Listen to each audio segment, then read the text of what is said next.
Ako, magbawas maliit lang. Dahil ayoko pahirapan yung sarili ko. Na to the extent na magbawas ka ng malaki, malaki ka sa kalaban. Hindi yun. Huwag kayo maniwala doon. Pinahirapan nyo lang sarili nyo. Especially stock. Gano'n ba dapat po?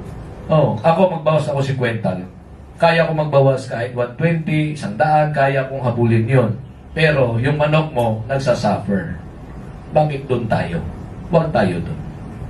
Diba? Bakit mo, para lang, yung iba kasi, pag nagbawas ng 70, 100, parang magaling. Pero, yung manok niya, hindi na nakakip, nasa baba na lang yun. Para lang ipagyabang. Na akala niya siguro, nagbawasan ng 100, mananalo siya. Pinahirapan mo yung sarili mo. Tama? Ngayon, hindi kaya ng manok yung gutom. Anong gagawin mo? Diba? So useless na para sa akin, pagyabang lang yun. Kaya natin magbawas ng ganon, pero hindi natin kailangan gawin sa manok yun. Doon tayo lang sa safety. Kahit bawas tayo ng 50, at least, mag-drop tayo na dyan ng 10, 15, safety na tayo doon. At least, kung may problema, yung manok, kaya natin i-troubleshoot.